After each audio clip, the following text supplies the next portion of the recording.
Morning everybody, welcome to our thought for the week, for our midday thought for the week.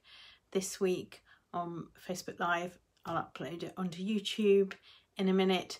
Now some of you will have seen my post from earlier this morning where I was saying that whilst I really like the song All Through History, it gives me a bit of a theological educator's headache.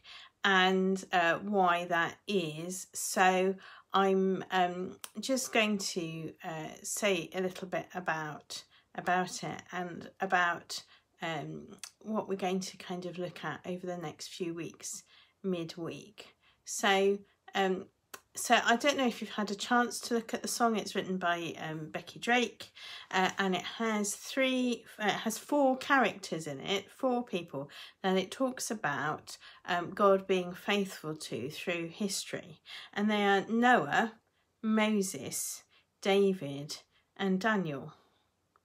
So a few months ago I was looking at this song. They also have written the amazing We Are a City on a Hill, which We Are a Light in the Darkness song, which is brilliant. So as I Am a City on a Hill, then it has We Are a City on the Hill, and that's a very interesting theology as well, which is very good. But so it has these four choices of people from history that it chooses to say, well, God was faithful to them, so God will be faithful to you. That's actually what the chorus says. Thank you that you've been faithful all through history, and that you're there, and it will be the same for me. But my problem is they're all men. And I was struggling with this bit, really, because I then thought about how we teach children about the Bible stories and the ones that we have. And I was thinking about the way that we have even very simple theological resources, and they're often about the boys in history. I mean, there are some, and it's very, very complicated, because some of the girls that we'd like to remember and the people who were playing a really important part of history don't have names. And I'm going to read a little passage in a minute from the Bible which kind of illustrates this. I just wanted to think, how are we teaching girls that God's faithful to them too? We have all these examples of God being faithful to boys, and they're the ones that tend to have the board books written about. We all know about David and Goliath. We all know about Moses. We all do know about Daniel in the lion's den. And we know about Noah. How are we talking to the girls and saying, actually, God's faithful to you as well as these boys, as an example? So that's what I've been really thinking about. And I've been thinking in particular about the storybook situation, and that I don't think that, oh, wow, isn't God amazing to girls issue is the issue for me, really. I think the fact is that the issue for me is often that that it should just be normal. Our narrative of the Bible history should include the girls and the women as well as the boys and the men, because they were there, but somehow we have selected to tell the stories of the boys and the men rather than the stories of the girls and the women.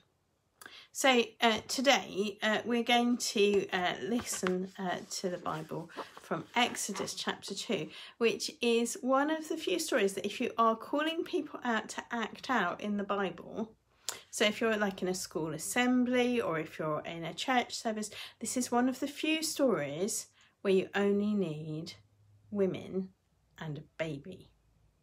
So this is Exodus chapter 2.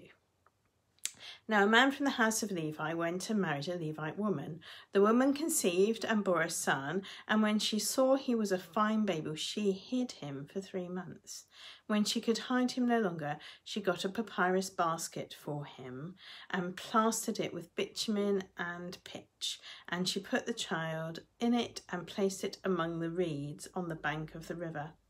His sister stood at a distance to see what would happen to him. The daughter of Pharaoh came down to bathe at the river, while her attendants walked beside the river. She saw the basket among the reeds and sent her maid to bring it. When she opened it, she saw the child. He was crying, and she took pity on him. "This must be one of the Hebrews' children," she said. Then his sister said to Pharaoh's daughter, "Shall I go and get you a nurse from the Hebrew women to nurse the child for you?" Pharaoh's daughter said to her, "Yes." So the girl went and called the child's mother. Pharaoh's daughter said to her, "Take this child and nurse it for me, and I will give you your wages." So the woman took the child and nursed it. When the child grew up, she brought him to Pharaoh's daughter, and she took him as her son. She named him Moses, because she said, "I drew him out of the water." So, in this, if you're casting this for a school assembly, you need the baby doll, who is Moses. You need Pharaoh's daughter, Pharaoh's maids, Moses' mum, and the sister. Even though the sister turns out to be a really famous woman in kind of the way that the Old Testament is written, at this point she doesn't have a name. She's just the sister. It's almost certainly Miriam. But the consensus is that this is Miriam. And certainly in some Jewish traditions, there's more of a trio. So rather than just Moses, we end up with Moses, Aaron and Miriam all working together to bring forward God's plan for freedom from slavery. One of the things that we do with Godly Play is we ask some wondering questions at the end of a story. And one of the questions we ask is, I wonder if there is anyone that or anything that we could leave out of this story and the story still be the same.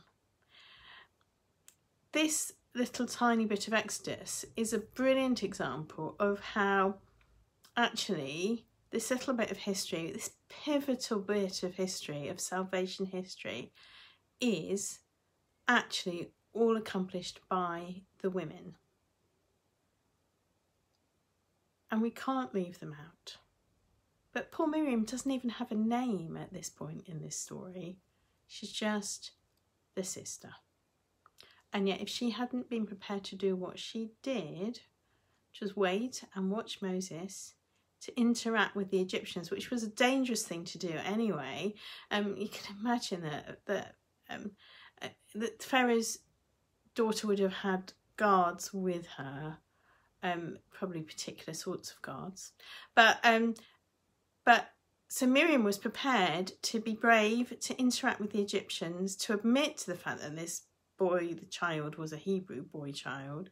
All very, very dangerous stuff, proper kind of espionage stuff that Miriam as a small child is doing. And yet when you see the stories of this written in storybook form, they have Moses' name on the front. He didn't do anything. He was just lying there at this point. It was Miriam who did it. We can't leave the women out, the girls out, and have everything that we need in the story. So this next few weeks, we're going to look at some of the women in the Bible and how their stories are written and how we think about them and how we put them in the education for our little ones. So we try to include their stories as well so that we have everything that we need. So Miriam, small superhero, also right towards the end of the Exodus story, Miriam's still there with Aaron and Moses. Some people in the Seder meal have started leaving a cup of water for Miriam as one of the symbols for her, because she was associated with water and wells and people being able to have water during that time. So Interesting. That's what we're going to do for a bit. Think about the women. Haven't decided exactly who to do next week, because one of the issues with the women is that their stories are quite complicated and grown up. I think next week we'll probably look at one of my great heroines in the Bible who actually is involved in quite a violent act. But so is David with Goliath. So next week I think we'll look at her, Jael, and how she's portrayed and how David is portrayed, and ask why we don't have storybooks about her, but we do have storybooks about David killing a giant. So that's all for today. That was Miriam. Have a think about Miriam during the week this week, and I'll see you all very soon. Bye.